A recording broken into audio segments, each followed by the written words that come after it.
Private Peaceful, Chapter 3, nearly 11:15. There's a mouse in here with me.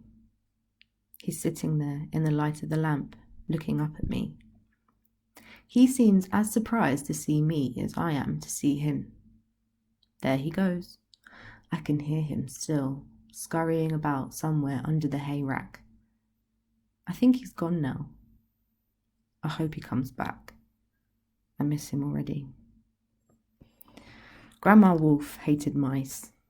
She had a deep fear of them that she could not hide. So Charlie and I had lots to smile about in the autumn when the rain and the cold came and the mice decided it was warmer inside and came to live with us in the cottage. Big Joe loved the mice. He'd even put out food for them. Grandma Wolf would shout at him for that and smack him, but Big Joe could never understood why he was being smacked. So he went on feeding the mice just as he had before.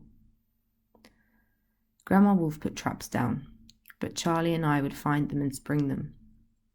All that autumn, she only ever managed to catch one. That mouse had the best funeral any mouse ever had. Big Joe was the chief mourner, and he cried enough for all of us. Molly, Charlie and I dug the grave, and when we'd laid him to rest, Molly piled the grave high with flowers and sang What a Friend We Have in Jesus. We did all of this at the bottom of the orchard, hidden behind the apple trees, where Grandma Wolf could not see or hear us.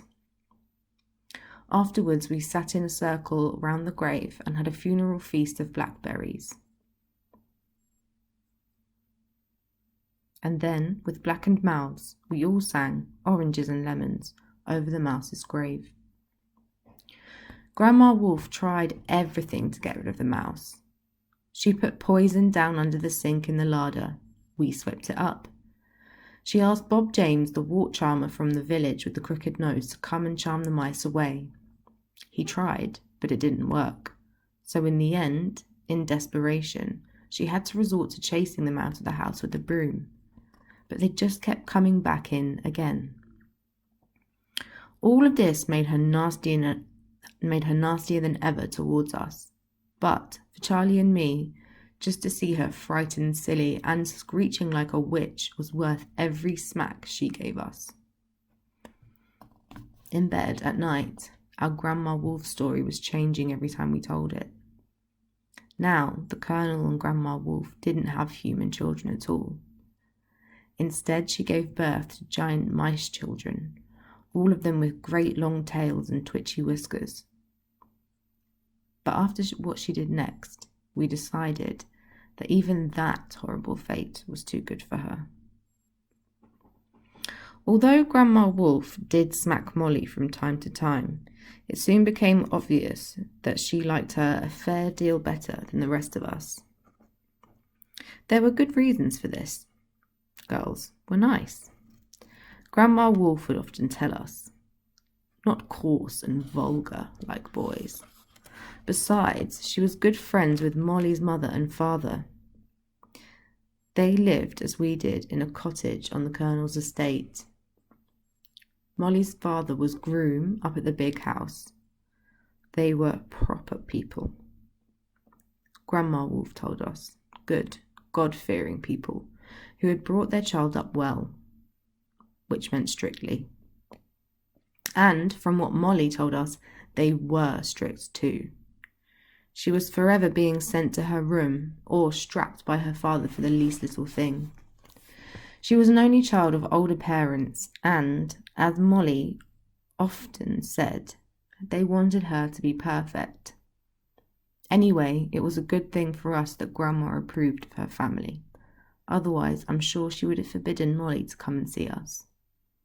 As it was, Grandma Wolf said Molly was a good influence, that she could teach us some manners and make us a little less coarse and vulgar.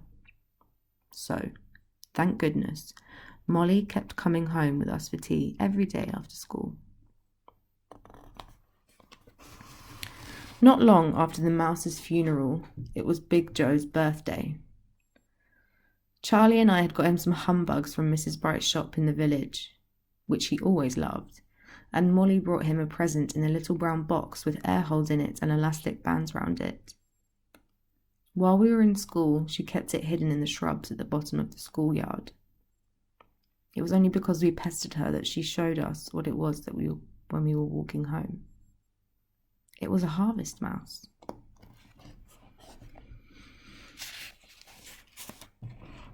The sweetest little mouse I had ever saw, with oversized ears and bewildered eyes. She stroked him with the back of her finger, and he sat up in the box and twitched his whiskers at us.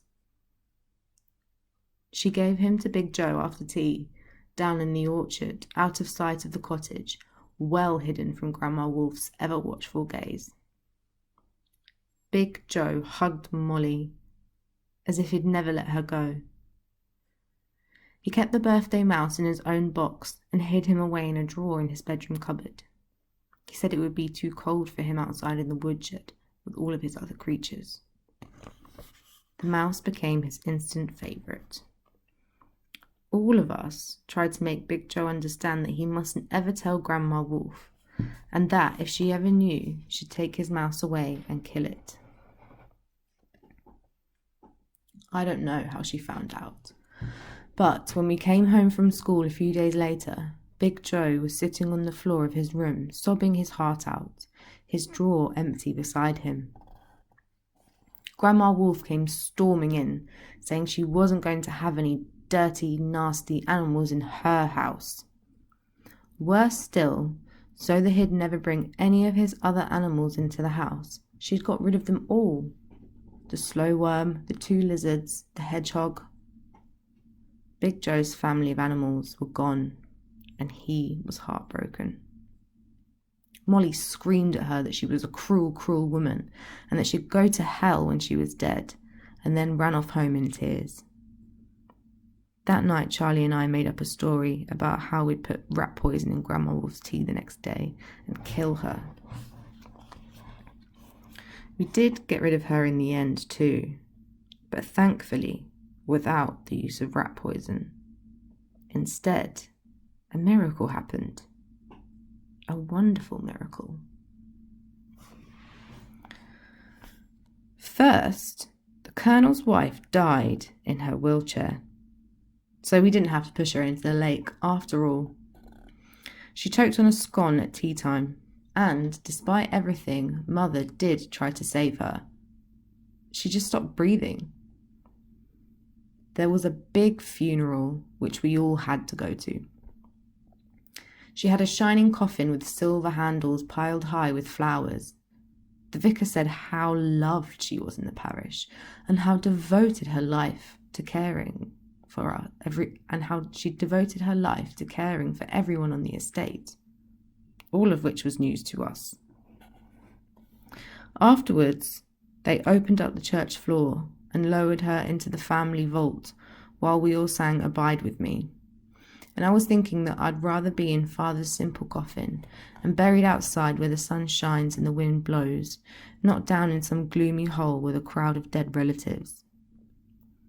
Mother had to take Big Joe out in the middle of the hymn because he'd started singing Oranges and Lemons again, very loudly, and would not stop.